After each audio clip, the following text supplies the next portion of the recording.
Fidèles téléspectateurs d'Event News, bonjour. Nous recevons pour vous aujourd'hui M. Pascal Affi-N'Guessan, président du Front Populaire Ivoirien.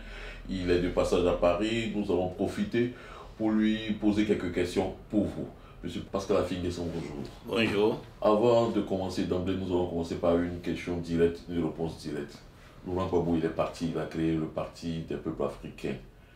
De façon, je dirais, pour vous, de façon cavalière. Vous, c'est quoi aujourd'hui? Quel sentiment vous avez? De la colère, de la déception, de la trahison? Non, de soulagement. Soulagement parce que ça fait 10 ans que sa position a créé la confusion au sein du parti. En partant, il libère le FPI, il clarifie les données du jeu politique et pour nous, ça nous met totalement à l'aise pour conduire la politique du Front Populaire Ivoirien. C'est une situation que nous n'avons pas souhaitée, puisque je me suis battu presque pendant 10 ans pour qu'il reste avec nous, que nous puissions continuer le combat ensemble comme nous l'avons commencé. Mais vous savez, à l'impossible, nul n'est tenu. Et comme ceci n'est pas de cette façon d'un mentor, comment vous vivez cette situation-là dans votre esprit? Mais comme une situation normale. Vous savez que vous avez utilisé le terme de mentor, mais dans l'histoire, il n'y a personne qui soit resté éternellement un apprenti. Et ce n'est pas le meilleur hommage qu'on rend à un mentor en restant éternellement un apprenti. L'apprenti, à un moment donné, accède à la maîtrise. Et une fois qu'il a le sentiment qu'il a accédé à la maîtrise, il doit avoir le courage de prendre son destin en main. D'accord, c'est le style, c'est le meilleur élève, c'est celui qui tue le maître. Non, on ne tue pas un maître, mais on enrichit ses idées, ses conseils, ses leçons. Et le meilleur élève, c'est justement celui qui positive l'idée. Vous savez, si on se réfère à l'histoire, Platon n'a pas tué Socrate. Aristote n'a pas tué Socrate. Mais Platon et Aristote ont apporté une valeur ajoutée aux enseignements de Socrate. Merci. Bon, nous allons revenir sur les raisons de votre présence ici à Paris. Depuis un moment, vous êtes à Paris, vous avez fait le tour de beaucoup de médias. Qu'est-ce qui vous emmène véritablement sur les terres françaises? Le premier motif, c'est participer à l'Assemblée générale de l'Association internationale des régions francophones. Le conseil régional dont j'assure la présidence est membre de cette assemblée, de cette association, et donc nous avions une assemblée à Lyon. C'est d'abord ça qui a motivé ma présence ici, évidemment. J'en profite pour vous rencontrer. Donc uniquement la presse, pas de... Ah si, si, des rencontres diplomatiques, oui. D'abord nos compatriotes qui sont ici. Je nourris la tradition, chaque fois que je me trouve dans un pays, de chercher à rencontrer nos compatriotes, d'abord pour les connaître, pour qu'ils me connaissent aussi, pour échanger avec eux sur la situation qui prévaut dans notre pays. Et puis ensuite, les amis. J'ai beaucoup d'amis ici en France, au sein de la classe politique. Ils m'ont fortement aidé pendant les graves événements que le pays a connus, qui m'ont conduit en prison, comme vous le savez. Et c'est grâce à leur engagement, à leur action au Parlement français, à l'ONU, que je peux dire que j'ai retrouvé la liberté. Il était important qu'à l'occasion de ce séjour, je puisse les rencontrer, leur dire merci pour tout leur engagement. Et puis les inviter à notre congrès, qui aura lieu le 13 novembre, comme vous le savez, qui est un congrès très important. Ok, d'accord, nous y reviendrons. Justement, vous parlez des événements qui sont déroulés lors des élections d'octobre 2020 en Côte d'Ivoire. Vous étiez très proche à cette période du président Bédié. Bédié. C'est ça. Aujourd'hui, où en êtes-vous de vos relations avec le président Bédié, avec le PDCI, quand on sait que le PDCI ne vous a pas suivi lors des dernières législatives? Où en sont vos relations? Non, mais vous-même vous le dites, le PDCI nous a ignorés pendant les élections législatives, donc plus rien ne nous unit. Donc, en dehors des relations politiques, vous n'avez pas de relations, je dirais? Ah si, c'est un doyen dans la région du Zinkomwe. Et il n'y a pas longtemps, j'étais dans la région, j'étais à Daouklo, je suis passé de saluer avec les enfants. Et il nous a reçus fraternellement. Vous ne vous sentez pas un peu isolé? Vous êtes en palabre avec le PDCI? Je ne suis pas en palabre avec le PDCI, je ne suis pas en liaison avec le PDCI. Vous n'êtes plus en lien avec le PDCI, vous n'êtes pas en lien avec vos anciens camarades du FPI, aujourd'hui le RHDP non plus, puisque c'est le parti au pouvoir, vous êtes un opposant. Avec qui vous êtes en... Nous sommes avec les Ivoiriens. Nous sommes avec les Ivoiriens, nous travaillons pour les Ivoiriens. Et je pense que notre posture montre bien que nous sommes l'avenir de la Côte d'Ivoire. Parce que nous ne sommes pas dans les extrêmes. Nous ne sommes pas dans tout ce que les Ivoiriens rejettent aujourd'hui en termes de violence. Mais vous parlez du RHDP, vous parlez de M. Henri Konan Bédié. C'est le passé.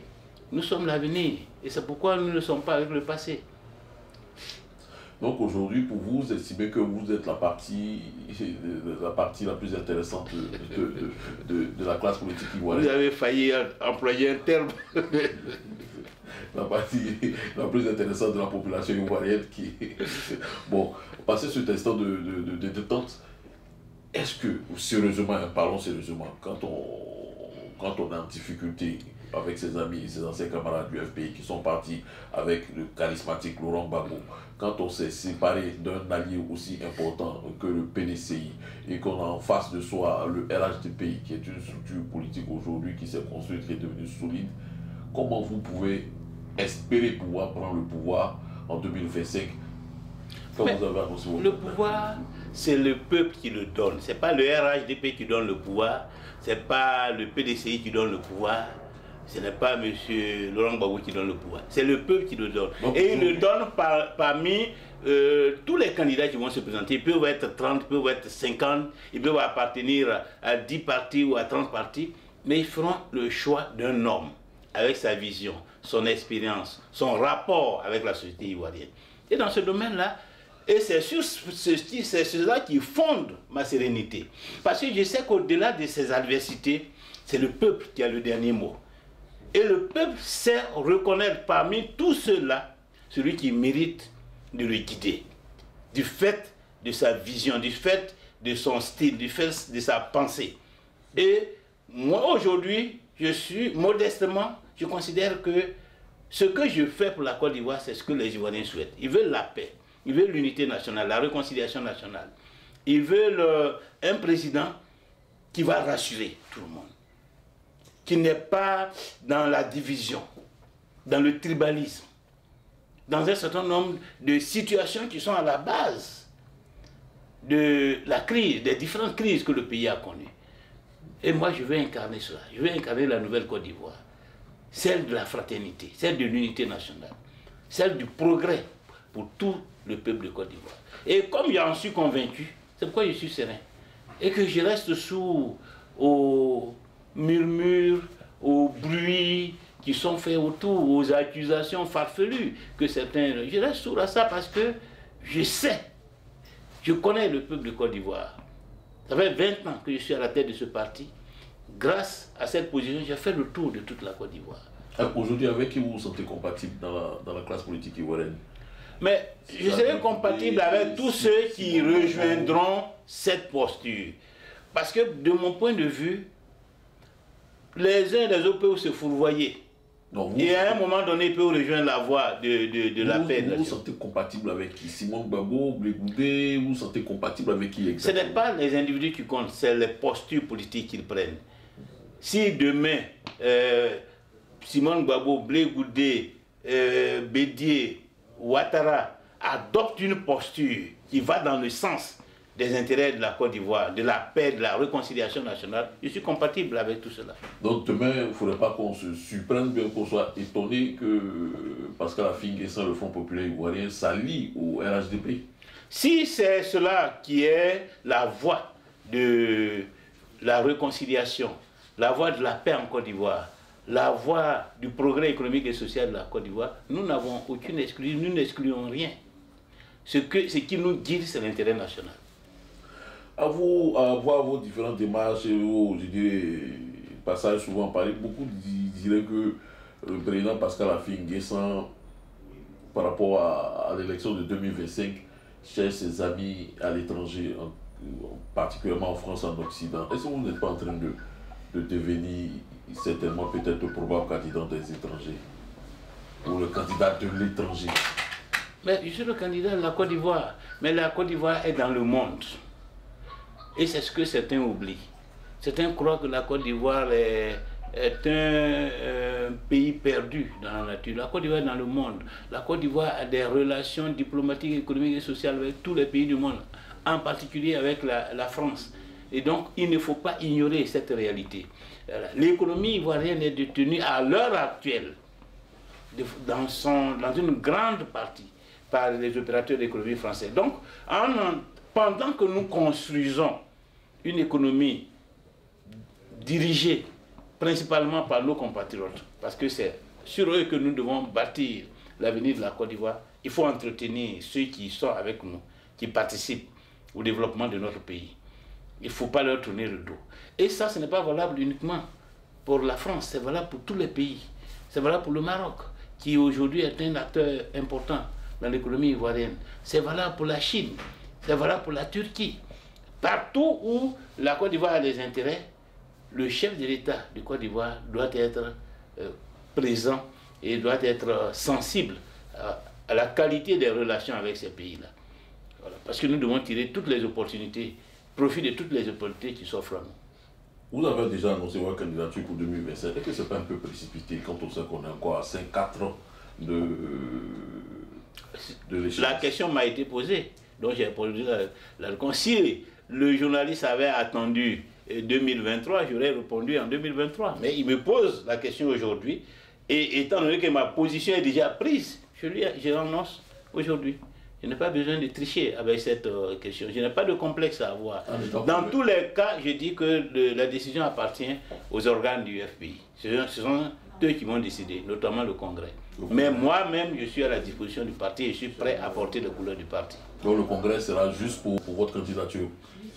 Non, pour désigner un candidat du parti à l'élection présidentielle. Nous avons toujours procédé ainsi, faire un congrès pour désigner le candidat du parti.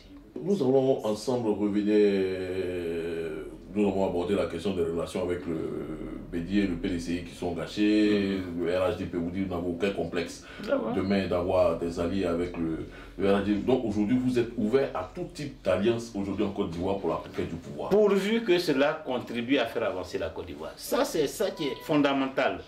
Il ne faut pas ignorer cette dimension de notre opposition. Tous ceux qui peuvent faire avancer la Côte d'Ivoire, nous sommes prêts à envisager l'action avec eux. Il a annoncé une révision de la Constitution concernant la limitation de l'âge. Quel est votre avis sur cette question? C'est un juste retour des choses. Vous savez que cette limitation a été inscrite dans la Constitution de 2000. Et nous-mêmes, nous avons participé fortement à faire accepter cette idée. En même temps que la limitation du nombre de mandats, le vote à 18 ans, le bulletin unique, etc.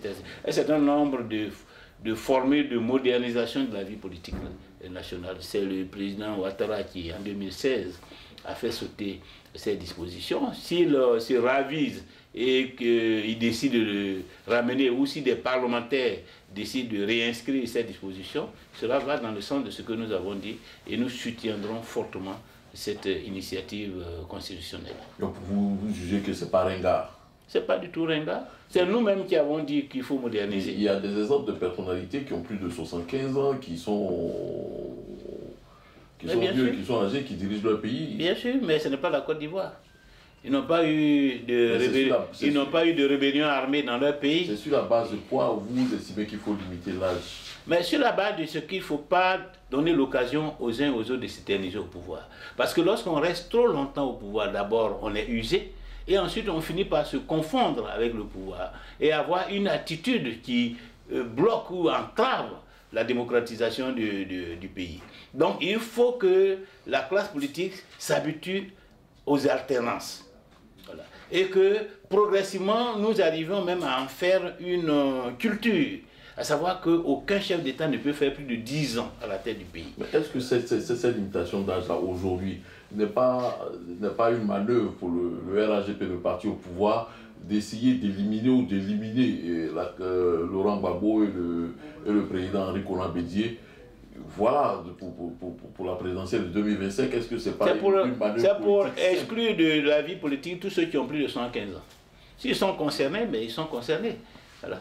Ce ne sera pas écrit dans la Constitution que M. Henri Konan Bédié et M. Laurent Gbagbo ne sont pas éligibles à la présidence de la République. Cela est inscrit dans la Constitution que tous ceux qui ont plus de 115 ans. Donc le principe c'est que ceux qui ont plus de 75 ans ne soient pas candidats aux élections. Et je crois qu'il y a l'un d'entre eux, d'ailleurs, qui, à l'époque, avait argumenté qu'au-delà de 75 ans, on n'a plus les facultés physiques et intellectuelles pour diriger un pays. On est fatigué. Laurent Gbagbo, vous le parlez. Je ne sais pas si c'est lui qui l'a dit, mais j'ai cru entendre cette phrase quelque part. Vous êtes arrivé à ce stade où vous n'avez pas, pas la force de prononcer son nom. Mais si, j'ai prononcé son nom tout à l'heure, donc je n'ai aucun complexe à le faire.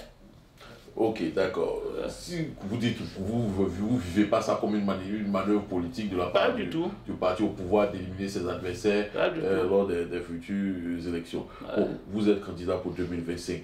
Vous n'avez aucun complexe pour être allié même au RHDP qui vous envoyait en prison, qui vous envoyait en exil et autres.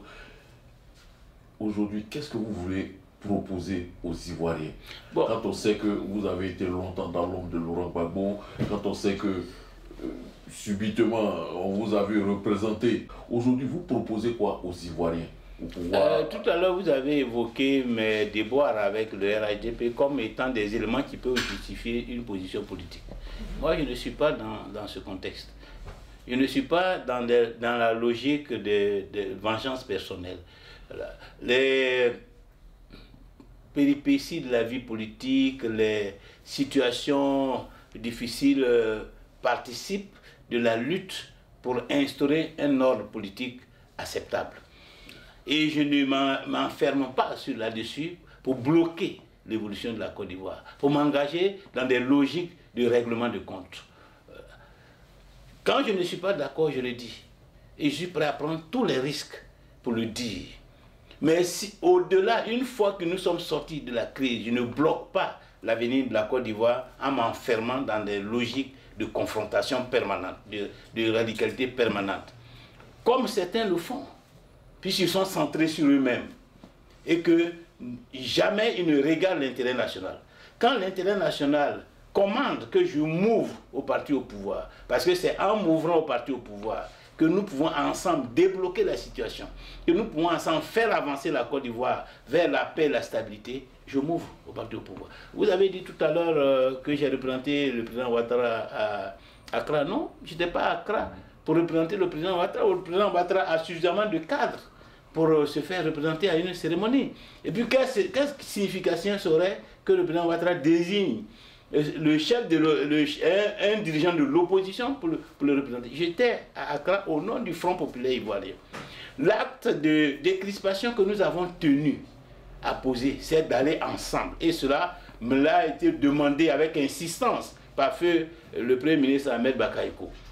J'ai hésité longtemps d'ailleurs, puisque j'étais pratiquement en campagne. Mais j'ai compris que poser ce acte, après la rencontre entre le président Bédié et Ouattara, qui a permis un premier geste de décrispation, qui a été prolongé par ma libération, poser ce acte pouvait être encore un acte de décrispation supplémentaire et pouvait permettre au pouvoir, dans la foulée, de libérer tous ces jeunes qui avaient été arrêtés pendant la désobéissance civile. Il ne m'appartenait pas, après être sorti de prison, de fermer la porte, de bloquer le processus en m'enfermant dans une logique de rupture avec le pouvoir. Et c'est pour cela que j'ai posé cet acte.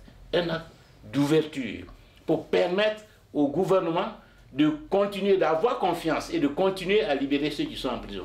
C'est vrai que beaucoup de gens n'ont pas compris cela, parce qu'ils analysent la vie politique toujours par rapport à des situations de ressentiment. Il a été jeté en prison, il a été maltraité, pourquoi il accepte de voyager avec eux? Je ne fais pas cette liaison. J'ai été maltraité, mais si voyager avec le gouvernement, une délégation du gouvernement peut permettre d'ouvrir les prisons, je suis prêt à le faire. Avant de finir, le CNT, vous avez des regrets? Peut-être par rapport à tous ces dommages, par rapport à tous ces morts, c'était inutile, nous pouvions l'éviter. Et ce n'est pas faute d'avoir essayé d'éviter cela, que tout cela est arrivé. Donc, nous pouvons regretter que le gouvernement n'ait pas accepté la main tendue que nous lui avons adressée, de n'avoir pas accepté de réunir les acteurs politiques autour d'une table pour qu'on trouve une solution à la question du troisième mandat, pour qu'on trouve une solution à la question de la commission électorale indépendante et qu'il nous ait mis dos au mur pour nous contraindre à cette initiative de la désobéissance civile. C'est regrettable parce que nous connaissons tous le bilan. Et j'espère que chacun d'entre nous a tiré les enseignements. Et que certainement que ce que nous vivons à l'heure actuelle, l'attitude de décrispation, d'ouverture que le gouvernement lui-même adopte, je suppose que cela est lié aux enseignements que le chef de l'État a tirés de cette malheureuse situation que nous avons vécue en fin d'année 2020. Dernière question.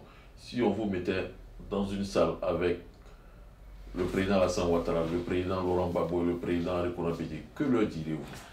Je leur ai déjà parlé à l'occasion d'une cérémonie qui s'est déroulée à Yamoussoukro, où une organisation de la société civile a bien voulu m'honorer en me décernant le titre d'ambassadeur de la paix. Que je les suppliais, j'ai utilisé même ce terme, que je les suppliais de se retirer de la vie politique. Ils ont suffisamment apporté à la Côte d'Ivoire. De laisser une chance à une nouvelle génération de prendre la relève au nom de la paix, au nom de la stabilité de la Côte d'Ivoire. Parce qu'aujourd'hui, leur relation personnelle est faite d'animosité, de ressentiment. Le président Ouattara a de quoi reprocher au président Bédié, parce qu'en son temps, il avait même pris un mandat d'arrêt contre lui. Le président Bédié a des raisons d'en vouloir au président Ouattara, parce qu'il considère qu'il a perdu le pouvoir en 2009 à 99 de la faute de celui-là. Le président Gbagbo sort de 10 ans de prison à la CPI, après avoir été injustement écarté du pouvoir, avec l'accession au pouvoir du président Ouattara. Donc, cet ensemble d'éléments fait que aujourd'hui, une compétition politique entre ces trois ne peut pas se passer dans un environnement non marqué par ces faits. Et ne peut pas donc se passer sereinement. Forcément, dès qu'ils vont se retrouver en compétition, tout cela va revenir à la surface. Et cela peut faire basculer le pays dans de nouvelles violences. Or, chacun d'eux a eu l'occasion de gouverner ce pays. Il est temps pour eux, au nom de la paix et de la stabilité de la Côte d'Ivoire, de prendre une retraite méritée. Donc, si j'avais l'occasion de les rencontrer, comme vous le dites, c'est ce message que j'ai délivré à cette occasion que je leur donnerai. Merci, monsieur Pascal Affi-N'Guessan, d'avoir accepté de répondre à nos différentes questions. Chers téléspectateurs du 20 News TV, j'espère que vous avez beaucoup de plaisir à suivre cette interview. Retrouvez-nous sur nos prochains programmes. Au revoir.